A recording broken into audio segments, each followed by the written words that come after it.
जय श्री कृष्ण। परमपिता परमात्मा की कृपा से आप सभी लोग अच्छे होंगे। आप सभी को पता है कि मैं गुरुकुल आ चुका हूं और आपको पीछे पूरा गुरुकुल का नज़ारा, गायें आदि दिखाई दे रही होंगी। अब आप लोगों को भी गुरुकुल आना है। आप लोगों ने बोला था कि 2-3 दिन के अंदर, मैंने भी आपको बताया था कि मैं केवल 23 अप्रैल से लेकर 26 अप्रैल तक या 25 अप्रैल तक मैं यहाँ पे रहूँगा। वैसे मुझे लगता है कि मैं 26 अप्रैल तक यहाँ पे रहूँगा। आप लोग बार बार पूछ रहे थे कि गुरुकुल कैसे आना है, तो गुरुकुल आने के लिए देखिए कई रास्ते हैं। यदि आप ट्रेन से आते हैं उसका अलग है, बस से आते हैं उसका अलग है, और यदि आप किसी अन्य माध्यम से आते हैं तो उसके अन्य रास्ते हैं। यदि आप ट्रेन के माध्यम से आते हैं तो आपको कहीं से भी आएँ, आप ट्रेन मथुरा आपको उतारेगी, वहाँ से उतरने के बाद आपको आना है किसी भी टेम्पो या आप जिस साधन के माध्यम से आगे आना चाहें उससे आप बोलेंगे कि मेरे को मिर्ज़ापुर धर्मशाला रामकृष्ण मिशन हॉस्पिटल से 100 मीटर आगे मिर्ज़ापुर धर्मशाला, मुझे ठीक वहाँ पहुँचना है। जैसे ही आप यहाँ आएंगे मिर्ज़ापुर धर्मशाला पे, आप किसी भी दुकानदार आदि से या किसी से पूछ लेंगे कि गुरुकुल रोड कौन सा है, तो उसमें क्या करना है, आपको खाली 500 मीटर चलना है। 500 मीटर चलने के बाद आपको नई गुरुकुल की बाउंड्री दिखाई देगी। उसके अंदर 500 मीटर और जब आप आएंगे तो आपको पूरा का पूरा गुरुकुल के अंदर आप गेट में प्रवेश कर जाएंगे। एक तो ट्रेन के आने का ये तरीका है कि कहीं से आना, आपको मथुरा जंक्शन आना है, उसके बाद आपको आगे ऐसे आना है। अब दूसरी बात रही, यदि आप ट्रेन का तो हो गया, यदि आप बस के माध्यम से आते हैं तो बस के भी कई रूट हैं। जैसे आप मुरादाबाद साइड से या अलीगढ़ साइड से आते हैं तो आपको पुराने बस स्टैंड आना पड़ेगा। आपको नई बस स्टैंड नहीं, वहाँ की बसें नए बस स्टैंड नहीं आएंगी, वहाँ की बसें आएंगी पुराने बस स्टैंड। वहाँ पुराने बस स्टैंड आने के बाद आपको वहाँ से रिक्शा या जिसके माध्यम से भी आगे बढ़ें आप, वहाँ आपको आना पड़ेगा डी गेट।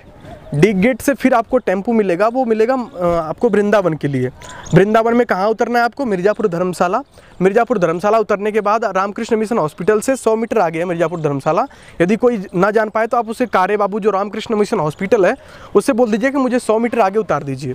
जैसे आप यहाँ पे उतरेंगे उसके बाद आप 500 मीटर आगे चलेंगे, गुरुकुल का गेट दिखाई देगा, अंदर आप आ जाइएगा।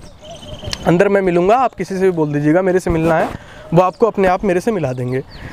अब यदि आप दिल्ली साइड से आते हैं तो आपको क्या करना पड़ेगा, या दिल्ली उत्तराखंड किधर से भी आते हैं तो यदि आप NH2 वाले माध्यम से बस से आते हैं तो आपको वृंदावन कट पे बस उतार देगी, वृंदावन कट पे उतार देगी। वृंदावन कट से आपको टेम्पो लेना पड़ेगा सीधे रामकृष्ण मिशन हॉस्पिटल से 100 मीटर आगे मिर्ज़ापुर धर्मशाला के लिए।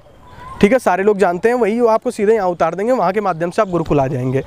या जो बसें आगरा आदि से, लखनऊ आदि से वैसे आती हैं वो आएंगी नए बस स्टैंड। ठीक है, वो बसें आएंगी नए बस स्टैंड। नए बस स्टैंड आपको आना है। नए बस स्टैंड आने के बाद वहाँ से बहुत ही पास, माने 10 किलोमीटर के आसपास होगा गुरुकुल। वहाँ से आप टेम्पो वाले से बोलेंगे कि मुझे मिर्ज़ापुर धर्मशाला जाना है, और मिर्ज़ापुर धर्मशाला आपको उतार देगा। वहाँ से आप पैदल के माध्यम आ जाएंगे। और आप अपने कार से आ रहे हैं तो आप लोकेशन गुरुकुल की डाल देंगे, मैं गुरुकुल का एड्रेस आपको डिस्क्रिप्शन में दे दूँगा। ठीक है, वहाँ से आप देख लीजिएगा। बाकी कोई अन्य सवाल होगा ना तो आप मुझे व्हाट्सएप पे पूछते हैं। देखिए मेरे पास इतना समय नहीं होता है रिप्लाई करने का, फिर भी मैं प्रयास करता हूँ। बहुत सारे फ़ोन आते हैं, मैं परेशान हो जाता हूँ, लेकिन फिर भी मैं प्रयास करूँगा कि जो आपके प्रश्न होंगे ना उनको मैं कमेंट सेक्शन में लिख करके उसको पिन कर दूँगा। समझ पा रहे हैं आप बात? कमेंट सेक्शन में लिख करके उसको पिन कर दूँगा। तो उससे क्या होगा, यदि कोई ऐसा प्रश्न जो छूट गया हो इसके संबंधित, या आप कहीं अन्य स्थान से आ रहे हैं वो मुझे पता ना हो, यदि आप मुझे व्हाट्सएप पे शेयर करते हैं तो मैं उसको कमेंट सेक्शन में लिख के पिन कर दूंगा, तो वो कमेंट सबसे ऊपर रहेगा। आप जैसे ही कमेंट सेक्शन चेक करेंगे तो आपको सबसे ऊपर मेरा कमेंट दिखाई देगा। ठीक है, आप वहाँ पे अपने प्रश्नों का सलूशन देख सकते हैं।